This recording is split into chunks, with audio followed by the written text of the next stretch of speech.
there, this is Tata, and welcome to Adjusting Time Post Show. It is Friday, August 16, 2024, and tonight I'll be talking about Friday Night SmackDown.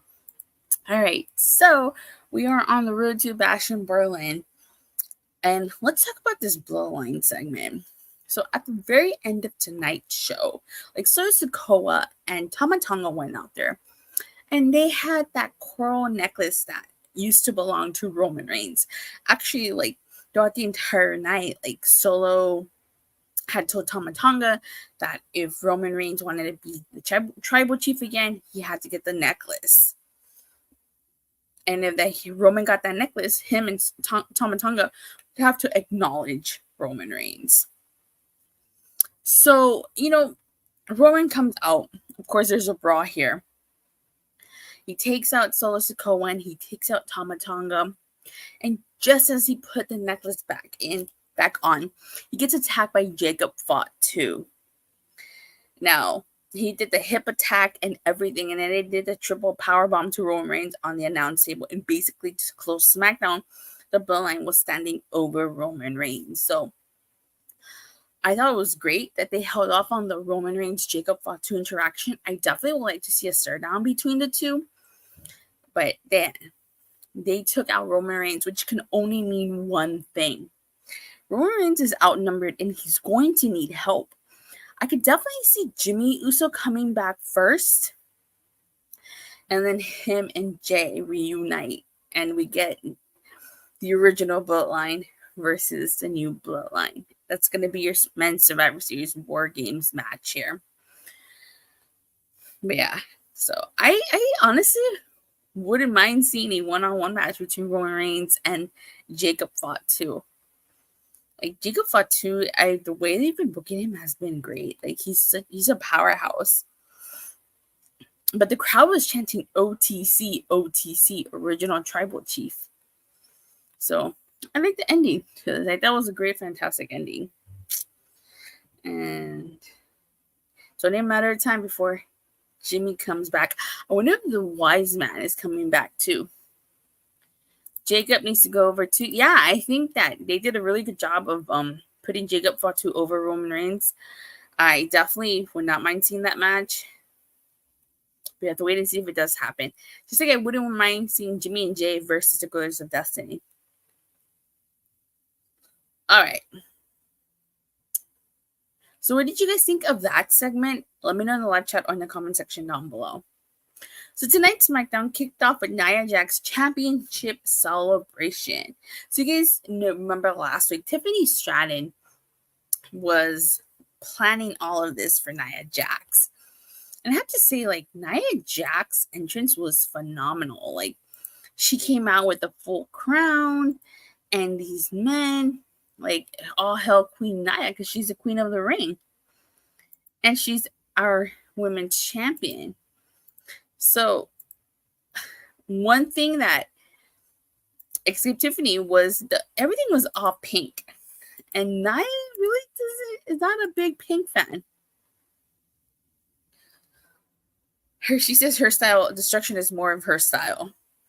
So it's funny that Tiffany made everything pink because she probably did it for herself. Now, Nia Jax asked Tiffany to bow down to her. She wants everybody to bow down to her, and she asked Tiffany.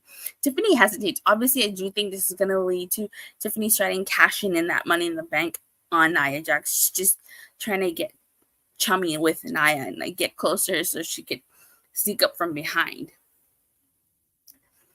Now, Pretty Deadly does a song for Nia Jax, and I know this opening segment wasn't everyone's cup of tea.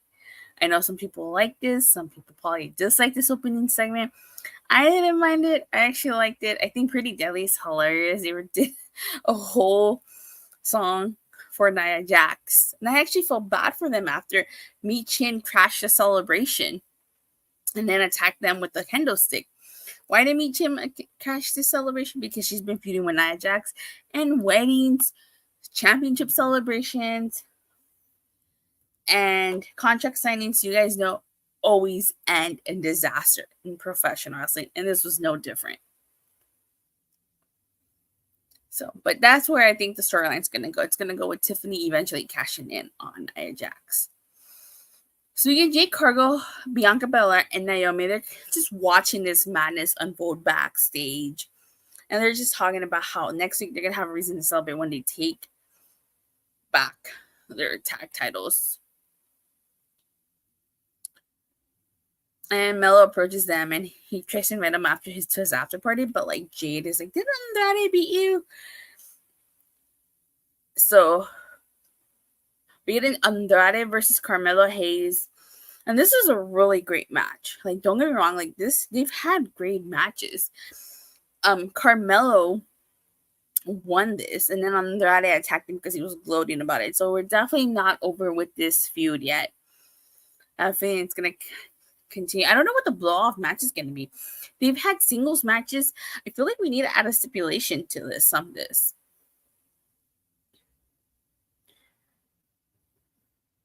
We get Naomi versus Blair Davenport. So Naomi has defeated Blair Davenport before, and so Blair Davenport got the win here. You guys know I've talked about it. I have not been the biggest fan of Naomi's booking since she came back to WWE. I think that TNA did a much better job booking Naomi, or should I say Trinity.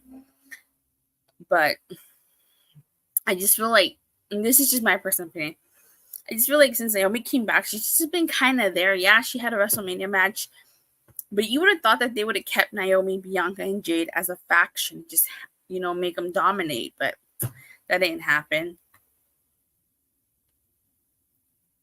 We get A-Town Down Under, and like Grayson Waller was upset over the fact that Austin Theory put him in this match. Now, Grayson Waller has put Austin Theory in matches and has gone into him in these weird situations. So this was Austin Theory returning the favor, so to speak. I definitely do see the breakup of A-Town Down Under coming, especially with this. Because this match was against Kevin Owens. This leads into Grayson Waller versus Kevin Owens. This was actually a pretty decent match. I liked it. Kevin Owens won after he did the stunner and the pop-up powerbomb. Do I have any? I do have the day figures, and I have AEW figures too, but I'm not going to show them on screen. They're like back there in that cabinet thing back there. So I really like the fact that you had Kevin Owens grab Cody's butt and he handed it to him, because like Kevin Owens hasn't been champion since, a world champion since he lost that Universal title. So I wonder if the old Kevin Owens is going to come back in his match against Cody Rhodes, the prize fighter. We get a Legado del Fantasma segment. And this is basically talking about, Legado del Fantasma and their legacy and stuff. And he mocks LA Knight, by saying Escobar C. Yeah. So I don't think Santos Escobar is going to defeat LA Knight, But this leads into an LA Knight, segment. And he says that there's a damn good chance Santos Escobar will forget where he is after getting hit with that BFT. I think it's going to be a great match, but I don't think Santos Escobar is winning. So, Minchin she says she got a title match after talking to Nick Aldis. And Chelsea Green, she says that Nia Jax celebration reminded her of My Super Sweet 16. If you guys don't know what My Super Sweet 16 is, it used to be the show that would air on MTV. And they would basically take these rich kids and they would plan their Sweet 16 or their quinceañeras. They were these big, extravagant parties, but sometimes things would go wrong. But they would throw a fit. And Nia Jax shoves Minchin into a wall. So maybe we might get Nia Jax versus Minchin at Bash in Berlin. That might be the Bash in Berlin match. So even though the Bloodline segment closed the show, the main event was the number one contenders match between the Street Profits and DIY. So I thought this was a great match with DIY and the Street Profits. Kevin Owens needs a heel turn and feud him with LA Knight for the United States title after he loses to Cody Rhodes. I'll be curious. I think he might. I do think he might turn heel after he loses. So this is a great match. The Street Profits were victorious. I feel bad for DIY. Like, they haven't gotten their rematch, and it doesn't seem like they're going to get their rematch. The Street Profits win after they hit that super blockbuster to Johnny Gargano.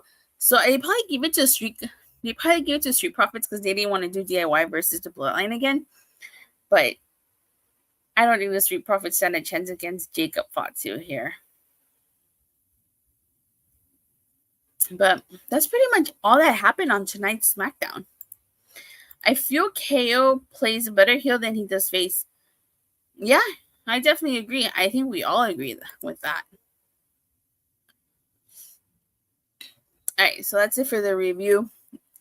On top of 1, so Shawn Spears Perfect 10.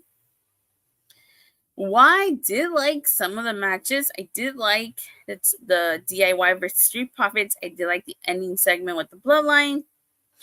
Did I watch Rampage? Yeah, I just don't review Rampage anymore.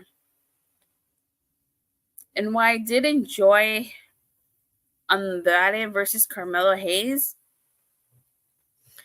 I feel like there wasn't much to go on here. So I'm going to give tonight's show a 6 out of 10. You mean Saraya versus Toni Storm? Yeah, I know. It was an okay show, but we are on the road to Bash in Berlin.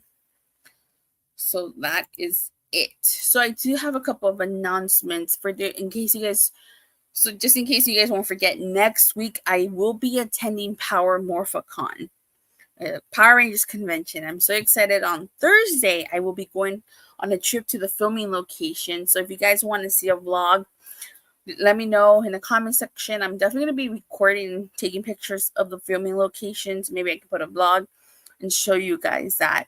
And then Friday, Saturday, and Sunday, I will be at Power Morphicon, covering the show. So that means I won't be doing an all-in review immediately after the show. Depending on what time I come back, I probably will do a late all-in show, like at this time. Vlog. Okay, you guys want to see a vlog? Okay. Of the field trip or of the whole thing? Because I'm going to film content at Power Morphicon. If you guys want to see the field trip video, I definitely will try to make a vlog for you guys. So I'll remind you guys on Monday and on Wednesday next week. But with that being said, thank you guys all so much for watching and for the continued support. Please don't forget to like and subscribe. Make sure you hit that bell so you're notified whenever I go live or release a new video. And I will see you guys Monday after Raw. Bye.